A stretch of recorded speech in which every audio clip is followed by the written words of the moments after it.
গোৱালপাৰা পূব বিধানসভা সমষ্টিৰ ভিত্তিক বৃহৎ স্বাস্থ্য শিবিৰ শুশ্ৰূষা সেতু সম্পন্ন শুভ ঔতুথন জিলা আয়ুক্ত প্ৰদীপ টিমুং বিধায়ক AK ৰছিদ আলমৰ অসম চৰকাৰৰ স্বাস্থ্য বিভাগে ৰাজ্যজুৰি সমষ্টি ভিত্তিত আৰম্ভ কৰিছে সৰ্ববৃহৎ স্বাস্থ্য শিবিৰ শুশ্ৰূষা সেতু আজি গোৱালপাৰা জিলাৰ পূব সমষ্টিৰ অন্তৰ্গত দলগুমা উচ্চতৰ মাধ্যমিক বিদ্যালয়ৰ প্ৰাংগণত অনুষ্ঠিত হয় মেগা স্বাস্থ্য শিবিৰৰ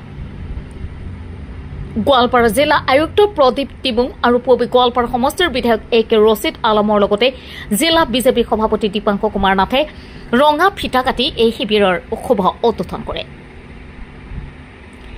শিবিৰ উদ্বোধনীৰ অন্তত অসমীয়াৰ হিয়াৰ আমোদ তথা যুৱ প্ৰজন্মৰ হাতৰক প্ৰয়াত জুবিন গাৰ্গৰ প্ৰতিচ্ছবিত শ্ৰদ্ধাঞ্জলি জ্ঞাপন কৰি ৰাজহুৱা সভাত অংশগ্ৰহণ কৰে। জাতীয় সংগীতেৰে আৰম্ভ হোৱা সভাত উপস্থিত গোৱালপাৰা জিলা বিজেপি সভাপতি দীপাংকৰ কুমাৰ নাথে আদৰণি ভাষণ প্ৰদান কৰাৰ লগতে জিলা আয়ুক্ত দীপক নাথ আৰু স্বাস্থ্য বিভাগৰ বিষয়াসকলে ভাষণ প্ৰদান কৰে।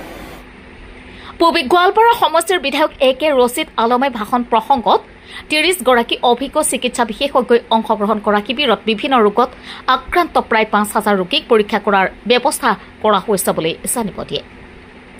ভাষণত বক্তাসকলে ৰাজ্য চৰকাৰ শুশ্ৰূষা সেতুৰ জৰিয়তে প্ৰতিজন দৰিদ্ৰ ব্যক্তিৰ বাবে সুলভ স্বাস্থ্যসেৱা নিশ্চিত কৰিবলৈ ৰাজ্য চৰকাৰে দৃঢ়ভাৱে প্ৰতিশ্ৰুতিবদ্ধ বুলি কয়।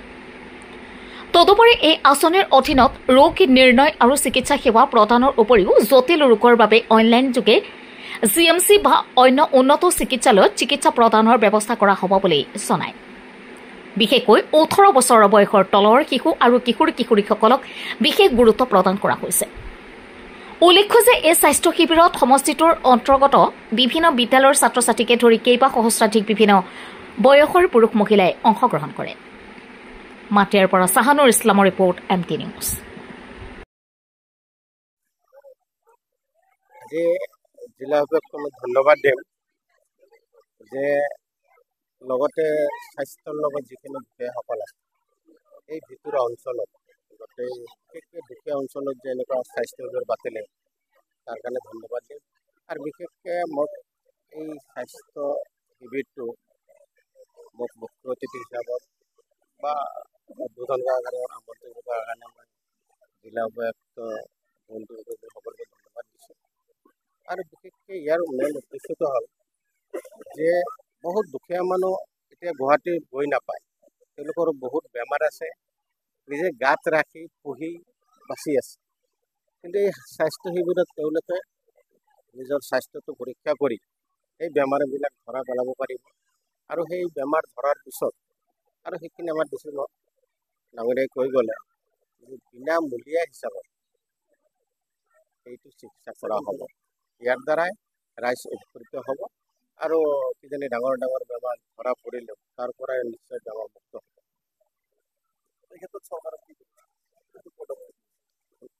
নাই, চৰকাৰৰ যদি ধাৰাবাহিকতা এটা স্বাস্থ্য বিভাগে চৰকাৰক একটা নিৰ্বাচিত কিয় কৰে?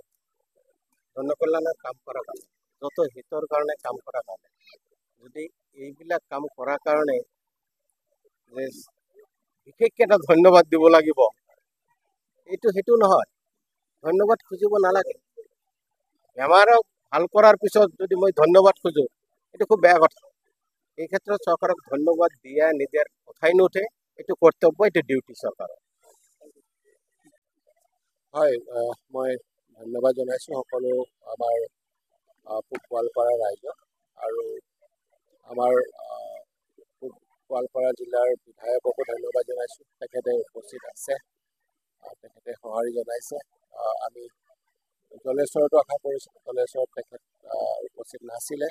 আৰু আমাৰ পশ্চিমতো আমি যোগাযোগ কৰিছিলোঁ, তেখেতে ক'ৰবাত PSCৰ তেওঁলোকৰ টুৰ আছিলে, তেখেত আহিব পৰা নাই। কিন্তু আমি আজি পূব সমষ্টিৰ বিধায়ক মহোদয় আমাৰ উপস্থিত আছে, আমাৰ লগত হেৰি কৰিছে। আৰু আপোনালোকে দেখি পাইছে সকলো লোকে আহিছে ইয়াতে। আৰু আমাৰ জিলাত আপোনালোকে জানে যে 4টা সমষ্টি আছে। 4টা সমষ্টিত আমি দুধনৈদি ষ্টাৰ্ট কৰিছোঁ আৰু আজি গোৱালপাৰা ইষ্টেদি আমি আমাৰ স্বাস্থ্য শিবিৰটো আমি অন্তিম পৰ্যায়ত আহি পাইছোঁহি।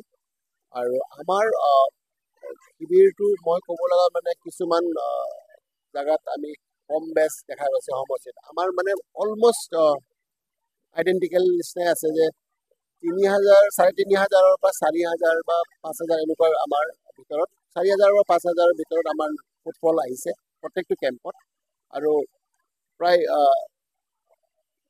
300 পৰা 400ৰ ভিতৰত আমাৰ ৰেফাৰেল গৈছে গতিকে ক'ৰবাত খুব ক'ৰবাত বোলে 10,000 হ'ল ক'ৰবাত বোলে 2,000 হ'ল তেনেকুৱা হোৱা নাই আমাৰ প্ৰত্যেকটো সমষ্টিতে প্ৰায় মানে এটা চিষ্টেমত আহিছে আৰু সকলো যিখিনি আমি পাইছোঁ আমাৰ একদম জেনুইন যিখিনি আমি লোক পাইছোঁ তেওঁলোকৰ কাৰণে আমি ছেকেণ্ড ফেজত এতিয়া ডিচেম্বৰ মাহত তেওঁলোকক আয়োজন কৰা হৈছে আৰু তেওঁলোকক আমি লৈ যাম গুৱাহাটীলৈকে তেওঁলোকৰ কাৰণে আমি স্ক্ৰিনিংটো তাত কৰিম বিনামূলীয়াকৈ হ'ব তাত আমাৰ যিসকলে ইয়াত আমি ৰোগটো আমি আইডেণ্টিফাই কৰিছোঁ সেই ৰোগখিনিক অহা যোৱা তাত চিকিৎসাৰ কাৰণে গোটেইখিনি সকলো চৰকাৰে দিয়ে চৰকাৰে থেংক ইউ